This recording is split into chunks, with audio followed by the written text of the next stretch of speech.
Recording started.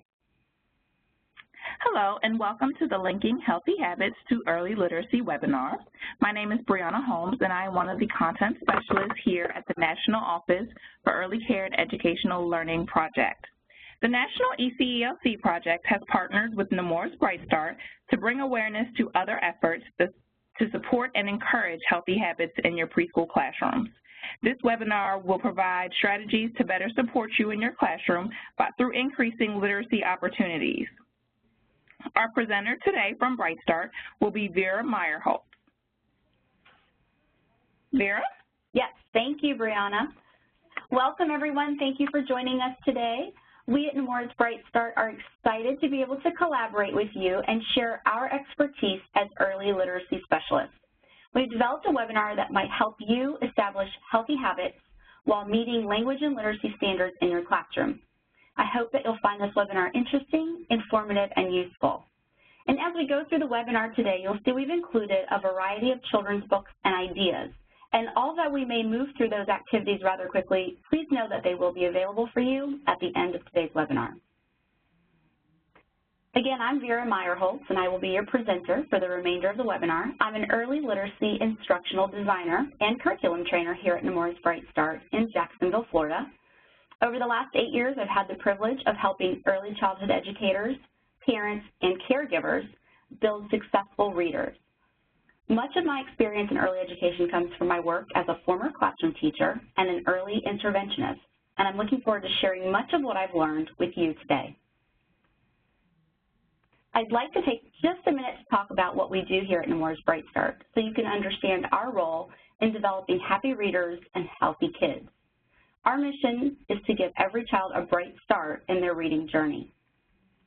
Nemours Bright Start began an innovative approach to addressing children at risk for reading problems in 2005. Through research, field testing, and program evaluation, we've developed a preventative program that supports and strengthens literacy skills in young children. You might be wondering why one of the largest pediatric health systems in the country would have such a high interest in early literacy. Well, here's why. Nemours is concerned with the overall health of every child and wants to see every child grow up healthy. When literacy skills are addressed early, especially when children may be at risk for reading failure, the achievement gap between low-performing children and their typically developing peers narrows. Research shows that child health and reading ability are linked, and that reading failure is a major child health issue. Did you know that literacy is the single strongest predictor of adult health status? Why? Well, if you've ever gone to a doctor's office or had to fill out all of that paperwork, you can relate. Think about how intimidating that might be to someone who's not a strong reader or a strong speller. Filling out those forms can be overwhelming and can result in some questions or answers being incomplete or incorrect. Did you know that adults with low levels of literacy have a 50% increase in hospitalizations? Why? Because the inability to read impacts every area of an adult's life. For example, when you have low reading ability, your stress levels increase. If you experience difficulty with employment or you're faced with a job loss, your stress increases. This can also lead to additional financial concerns, which also increase stress. And of course, that increased level of stress is going to amplify any of your health concerns. That increased level of stress in your body can also lead to increased hospitalization, depression, or unhealthy eating habits. And all of these different health-related issues not only affect the adult, but they affect the entire family, especially the children. Hopefully at this point you're starting to see the connection between adult health status, literacy, and the well-being of the child. The purpose of today's webinar is to share some background information on how literacy is linked to the health status of both children and adults. We're going to provide you with suggestions for how you can link literacy development to your physical and health standards. And by the end of the webinar, we hope that you'll have some new ideas and knowledge to take back to your classroom and share with the parents and caregivers that you're currently working with. We have a lot to cover, so let's get started.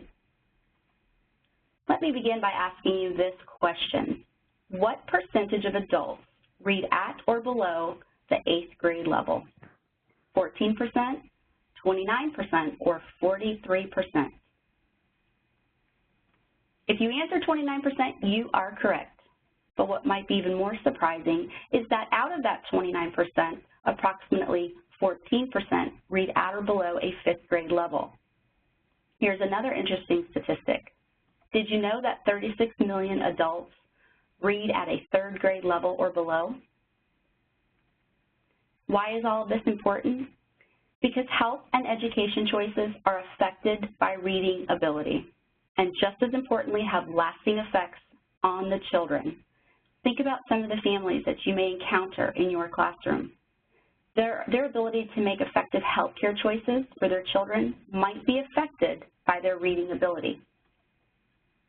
How many of you have children in your classroom with special dietary needs? It seems that more and more children are developing allergies to common everyday foods. Imagine the stress a parent might feel on a regular basis when faced with a child who's been diagnosed with extreme allergies. Going out to eat or attending a party that most of us take for granted become big safety concerns. Having a child with allergies can be even more difficult when reading ability is low. Just being able to read this nutritional label or identify the ingredients in different foods could become even more challenging. Think about how one simple mistake in reading this label could affect the overall health of that child. Here's another scenario. Suppose your 9th grader is given a difficult homework assignment. He's becoming frustrated because he doesn't understand the assignment, and the assignment requires extensive reading, but you only read at a 5th grade level. How might your child's perception of you be affected? How might this make you feel as a parent? In either of these situations, parents are fearful for their child's well-being, or they're disappointed in themselves. These feelings can have strong negative effects on emotional and physical health. That same emotional and physical health risk that adults might experience can happen to young children who are experiencing struggles with reading. So before a child can focus on learning to read, his social and emotional needs must be met. Our role as early childhood educators is to provide all children with a strong foundation in literacy to help prevent reading failure in the years to come. Think about the stress that a child in 2nd or 3rd grade might feel if they're at risk for reading failure. They might feel anxious or afraid of reading out loud or writing on the board in front of their peers. Young children are self-aware. They know when they're falling behind their peers. That added strain that the lack of reading ability has on a child, combined with peer pressure, can have devastating emotional impacts. Our role as educators is to provide all children with a strong foundation in literacy to help prevent a child from experiencing that constant fear of failure that could happen as children get older. One way to do this is to become very familiar with the early learning standards for the age group you teach or the organization you teach for. Throughout this presentation, I'm going to refer to the Head Start Early Learning Framework to identify important areas of healthy development and how it can be related to the early learning standards that you are currently using. Just remember that the wording might be a little bit different in your early learning standards. But I chose to use this as a visual because it's easy to refer to, and it allows you to see all of the important skills that you work on every day, even if you're not a Head Start provider. If you look at the Head Start Early Learning Framework, social and emotional development is identified as one of the domains for learning. One way you can address emotional and behavioral health in young children is through your everyday interactions with each and every child and how you set up their learning environment to support those children at risk for reading problems. Children are incredibly intuitive when it comes to their ability as it relates to academic knowledge and reading. They're very tuned in to the verbal and nonverbal cues of their parents, their teachers, and their peers. For example, those of you who work with young children have probably noticed how they try to see which marks you put on their assessment or how you mark an answer sheet. They're already aware that the marks mean something and that they're being measured on what they know. Take a look at this little girl. She's not even focused on the material that the teacher is sharing. She's more focused on that data notebook and what the teacher is writing down in the assessment. So one of our roles as educators is to create those positive experiences with early reading. Think about it. If you're a good reader in school, you have confidence in your abilities. you're naturally going to increase the amount of effort that you put into your school assignment, and you're motivated to show your best each and every day. The opposite is true for your child who is struggling to read. Struggling readers often become frustrated with themselves, they lack confidence in their abilities, and they may appear to be unmotivated. That feeling like you can't read or you aren't measuring up to the expectations of the adults and peers in your life creates a high amount of anxiety and stress in your body. Feeling like you can't do something well can lead some kids to withdraw from participation or feel sadness and depression that they don't understand. In some cases, this can make children so frustrated that they act out in ways that are inappropriate, or they cause disruptions in the classroom just to avoid working on activities that they perceive to be difficult. And we know that all of the stress and anxiety can lead to physical health problems, including headaches, stomach aches, and fatigue. So remember this, reading ability impacts physical health, emotional health, and mental health. Creating healthy readers requires us to think about the little changes that we can do to support each child academically, emotionally, and physically. This includes simple yet powerful behaviors, such as reading stories out loud every day, making eye contact during conversations, or sharing with parents the things that they can do to build early literacy skills. Teach children and their parents the importance of how spending just a little time reading together every day is important to the overall health of their child. Another area in which healthy habits should be established early is in physical activity. Using the Head Start framework, we can see 3 areas of focus: physical health status, gross motor development, and fine motor development. Your early learning standards, again, may look different, but all early childhood educators in some way or another are working to develop gross and fine motor skills in the children that they teach. So that leads me to our next question. What is the amount of physical activity a preschool-age child should participate in each day? Is it 60 minutes, 90 minutes, or 120 minutes? If you answered 120 minutes, you are correct. A preschool-age child should participate in 120 minutes of age-appropriate physical activity every day. We know that the benefits of physical activity in infants, toddlers, and preschool-age children is critical to their overall health, development of motor skills, social skills, and their maintenance of healthy weight. To meet that goal of 120 minutes of physical activity, should all activity occur outdoors or during school hours? Absolutely not. Please provide parents with suggestions and tips on how to incorporate physical activity into their daily schedules at home. Remind parents that physical play can occur naturally, such as with these babies who are just learning to crawl. That counts as physical activity. Playing with friends at home or at school also counts as physical activity. Or just letting kids engage in activities that are natural, that they really like to do, like chasing bubbles, is also acceptable. In other words, physical activity does not have to be structured. It can take place within the daily routines of a child. Is structured play okay? Sure. Parents who get their kids involved in sports programs or after-school activities, or allow children to play simple games that encourage running, jumping, or other actions, are helping to build muscles and keep children healthy. So remember this, the physical activity habits that a child establishes early in life can last a lifetime. One of the responsibilities you have to the children in your care is to help them establish physical activity habits early in life. Obesity, unfortunately, is becoming a childhood epidemic that can have lasting effects into adulthood. And in our world of growing technology, more and more kids are sitting in front of a computer or watching TV without getting the exercise that they need to keep their bodies healthy. So that leads me to our next question. How much daily screen time increases the risk of obesity in 3 to 5-year-olds? 2 hours, 8 hours, or 4 hours? The answer is 2 hours. And surprisingly, that's the equivalent of one of your child's favorite movies.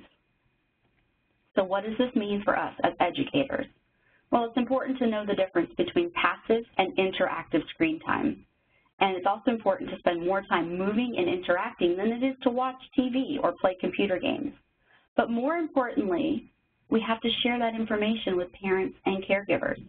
So if you look at these two pictures, which one would be considered passive screen time? B, of course. That child is laying on the floor with no interaction or encouragement to move. So remember this. Replace passive television or screen time with physical activity.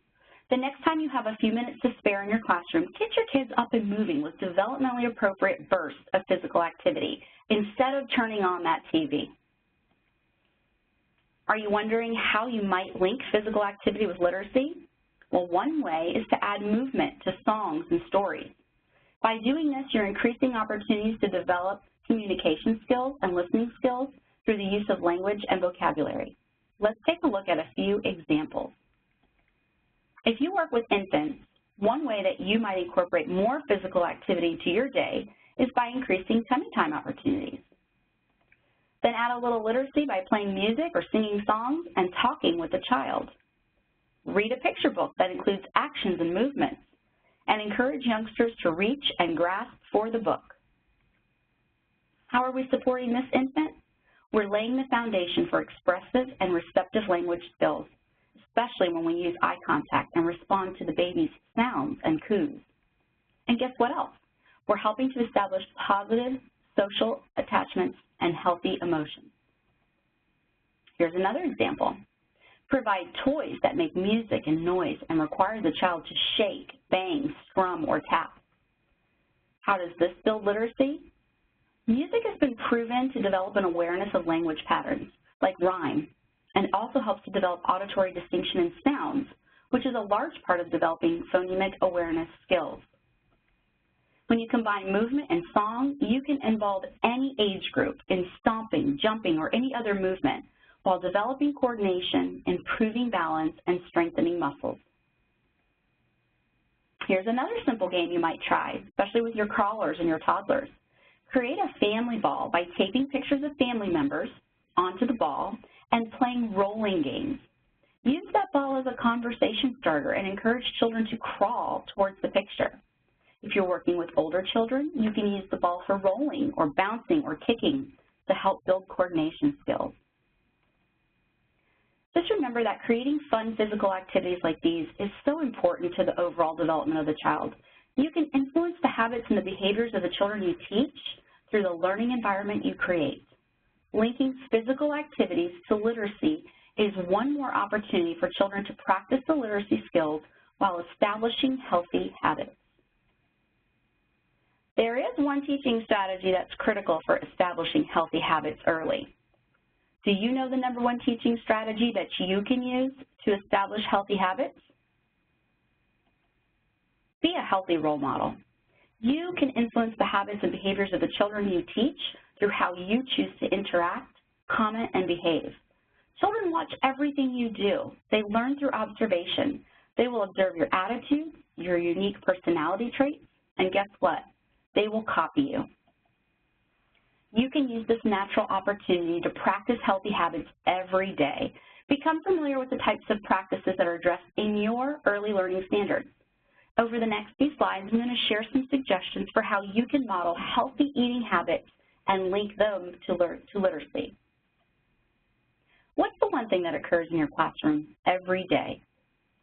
Mealtime. Mealtime is the perfect opportunity for you to model positive, healthy eating behavior in your classroom. When you model healthy attitudes towards eating through the positive comments that you make, you are establishing healthy habits. This might be in the form of your body language when new food is being introduced. This might be talking about the smell, the texture, or the taste of a food. And this means keeping those negative comments and dislikes to yourself. At the same time, you're modeling a variety of language and vocabulary.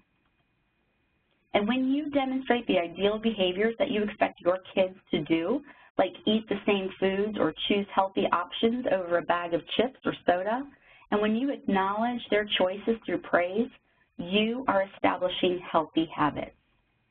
And when you model healthy eating by encouraging that leisurely, unhurried meal, you are establishing healthy habits.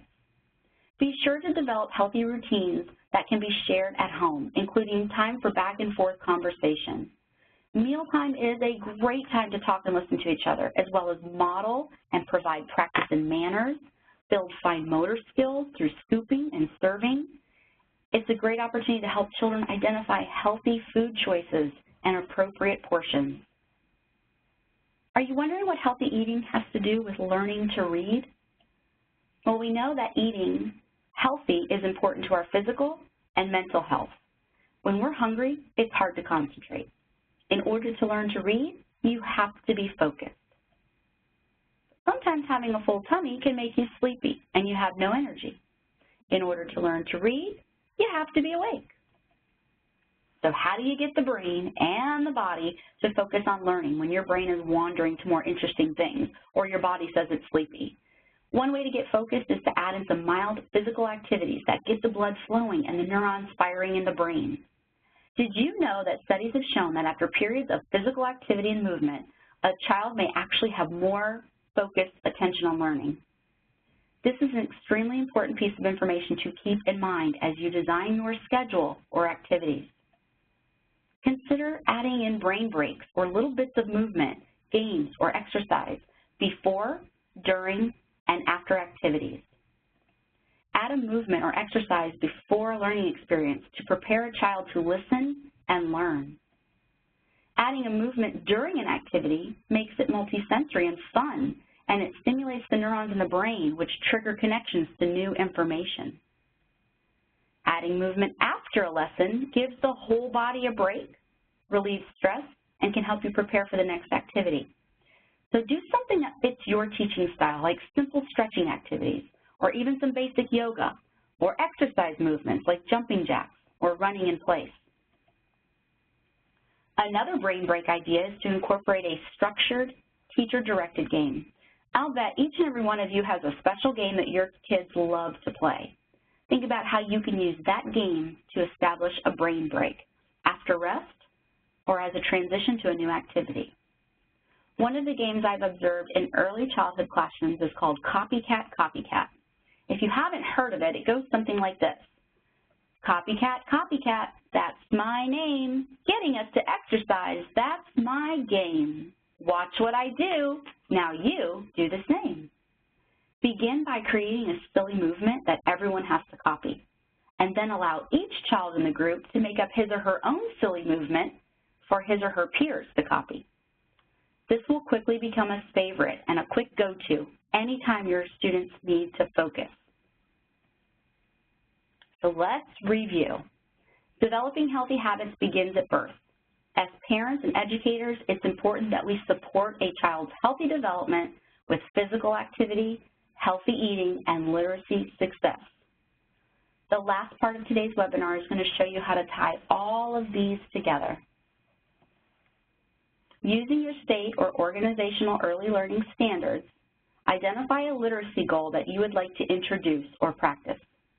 Looking at this Head Start framework on this slide, I can see that the language and literacy domain identifies 5 elements that support literacy skill development: book appreciation, phonological awareness, alphabet knowledge, print concepts, and early writing skills. Once you've identified the literacy skill that you wish to practice, modify some of your favorite games, play them, and change them up just a little so you can address that skill. Remember that you're providing exposure, practice, and review of all of these early literacy skills, and that you're not expecting a child to master the skill.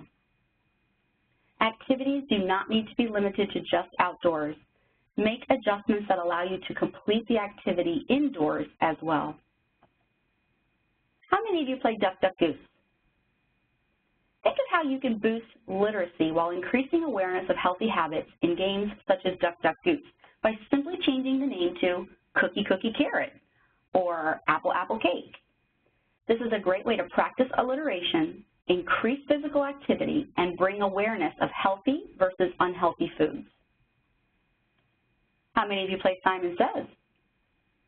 Think of how you can boost literacy while increasing awareness of healthy habits in games such as Simon Says by simply changing the name to The Doctor Says.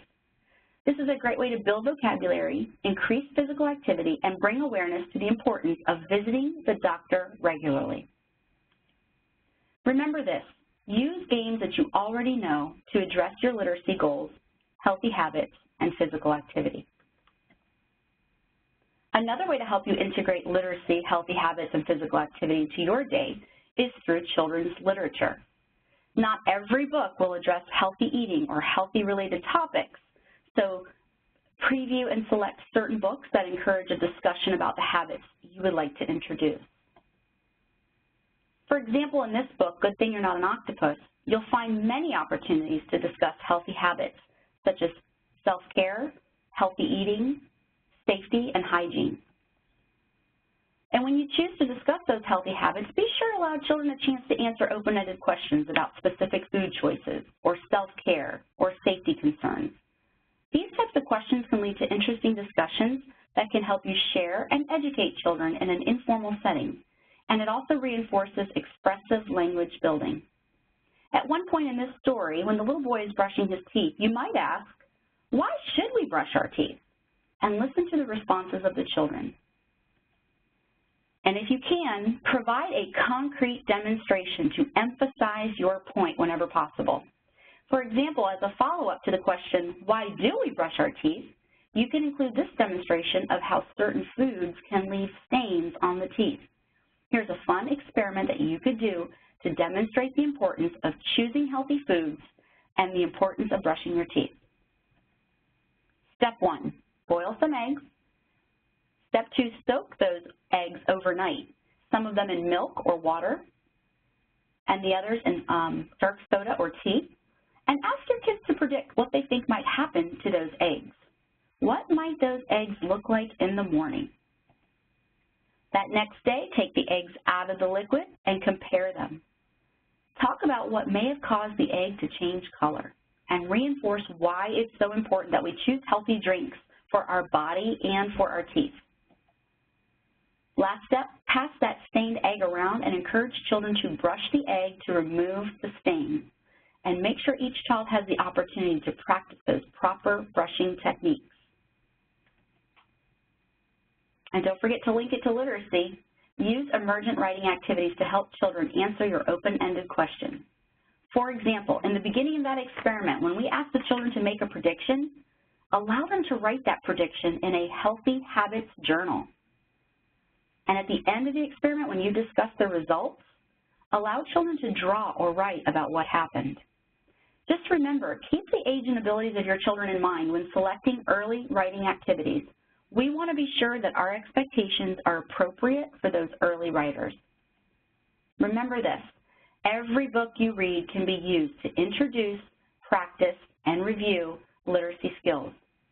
The next few slides will show you how easy it can be to reinforce literacy skills within your next read aloud. The front cover of any book is the perfect opportunity to explore literacy concepts. Keep in mind that the type and difficulty of the skill that you practice should be related to the age-appropriate milestones as well as the individual needs of the children that you work with. So for example, when reading Head to Toe by Eric Carle, I might invite a child to show me that she understands the difference between words and pictures by asking her to touch the word on the cover of this book or touch the picture on the cover of this book. This is a great way to teach print awareness. Teaching letter knowledge is also an easy skill to incorporate during your next read aloud. Often the letters that are printed in the title are different font styles. Provide magnifying glasses and encourage the children to be letter detectives and search for specific uppercase or lowercase letters. This book cover happens to be the perfect cover for looking for the letter H and for pictures that begin with the letter H sound. And we don't want to forget phonological and phonemic awareness. Encourage word blending practice by including onset and rhyme. For example, I'm going to say a word in a silly way. Let's see if you can guess what I'm trying to say. Listen. Apes.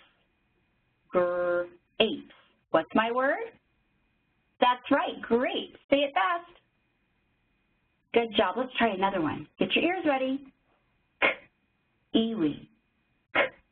Iwi. What's my word? That's right. Kiwi. Say it fast. Say it faster. Good job. And then I might also encourage the children to touch the picture of those fruits on the front cover of the book to add a little bit more multisensory activity to that. In addition, talking about the front cover, the title, the author, and the illustrator are all building book appreciation skills. And after your reading is complete, encourage children to draw or write about the story and the healthy habits that were discussed. Keep a reading journal where children can write and draw their ideas. So let's put it all together. As you read popular stories and classroom favorites, add a new twist by integrating literacy, healthy habits, and physical activity. For example, this is a popular book that everyone should have in their classroom library. If you could identify one literacy goal to teach, what would it be? How about compound words? As you read the story, say the compound words slowly and have children point or touch the picture. For example, on Friday, he ate through 1 strawberry. What's the word? That's right, strawberry. What could you choose as your healthy habits goal? Exactly, nutritious food choices. In this story, the caterpillar doesn't always make the healthiest food choices, but you can invite children to go on a food hunt and categorize the food items that they find as sometime foods or anytime foods. How could you incorporate physical activity with this read aloud? How about this great idea? Create an obstacle course and encourage children to move about as a very hungry caterpillar. Look how easily we just incorporated literacy, healthy habits, and physical activity into a simple read aloud. Let's try some more. Are you familiar with Growing Vegetable Soup or Eating the Alphabet by Lois Ehlert? These are great stories for introducing literacy, healthy habits, and physical exercise. If you could identify one literacy goal to teach, what would it be? How about beginning sound awareness? As you read the story and introduce each vegetable, emphasize the beginning sound of the word and give children a chance to guess its name. For example, using the front cover of this book, you might say, look, I see a tomato. Say it with me, tomato. Or you could use pictures throughout the book to give some children practice in identifying words that begin with a certain sound. Can you find a fruit that begins with the w sound? That's right, you found watermelon. And then quickly follow up by adding movement as you segment watermelon into syllables. Listen as I clap it slowly. Watermelon. Can you clap it slowly? Watermelon. How many times did you clap? That's right, 4 times, because watermelon has 4 syllables. Great job. What could you choose as your healthy habits goal? Here's an idea. You could easily extend the exploration in fruits and vegetables by placing plastic food items in their learning center, where children can shop for healthy foods or make healthy soups and salads or sort food items into groups. Don't forget to include additional books and writing materials related to the theme in the Learning Center. This provides children with opportunities for further exploration of literacy skills. And let's not forget about physical activity. What would your physical activity goal be for this book? Here's a great idea. To help children recognize that food does not just come out of a grocery store, take them outside and create an Eating the Alphabet garden by planting seeds or plants or even using overripe or damaged fruits and vegetables. Help the children create their own alphabet garden. As you look at this picture, what do you notice? Happy children focused on learning, children playing in dirt. I notice filthy hands, which leads me to my last important healthy habit, hand washing. Everyone needs to be reminded of the importance of good hygiene and how it affects our health. So my final activity is to share a little experiment that's going to help you provide a concrete demonstration as to why hand washing is so important. Gather a loaf of bread. Without touching the bread, remove 1 slice with a napkin or some tongs, place it in a plastic bag, seal it, and mark it controlled.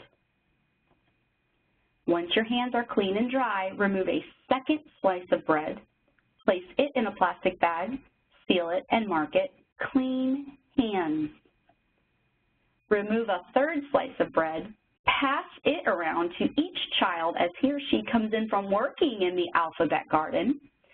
Place that slice in a plastic bag, seal it, and mark it dirty hands. Display those bags in the classroom and watch to see what happens over the next few days. Pretty gross, huh? And don't forget to link this to literacy. Keep a science journal handy and encourage children to record the results of that experiment. So here are the best practices to remember from this webinar. Educate children and families. Provide parents with tips and strategies to help them meet the 120-minute physical activity goal. Increase exercise indoors and out. Replace screen time with developmentally appropriate bursts of physical activity. Remember, after physical activity, a child is able to increase attention and focus, which can improve learning. Reward and recognize any healthy choices that you observe. Be a role model. Remember, healthy habits begins with you. And last but not least, link literacy, healthy habits, and physical activity throughout the day. As I mentioned earlier, you will receive this handout of all the books that we used in today's webinar to share with parents. For more ideas on how to use those books, please go to our website, readingbrightstart.org. This is a free resource for you and the families with which you're working with. You can access this website from any device and get great information on how to build reading readiness skills in children ages birth to 5. We hope you found this webinar interesting, informative, and fun. Remember, in the next few days, all registered users will receive the link to the recorded webinar. You'll receive some downloadable resources and your certificate of completion. And for any more information regarding our programs and services, you can contact me at the email listed on the slide.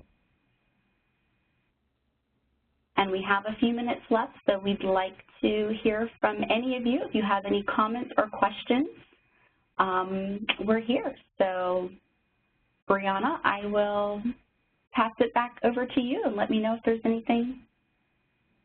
Sure. Thank you, Vera, for that wonderful presentation. It's so important because literacy skills are such a key component for school readiness. So the presentation provided lots of good information and resources that anybody working in the early care and education field will be able to benefit from. So thank you to you and the Bright Start team for putting together the information. And as you stated before, for more information and resources, please visit the Bright Start website at readingbrightstart.org. So we would like to thank you for joining us in the webinar. We hope that you have enhanced your learning and even learned new ways to enhance your program. Remember, happy readers equals healthy kids. Thank you so much and have a great day.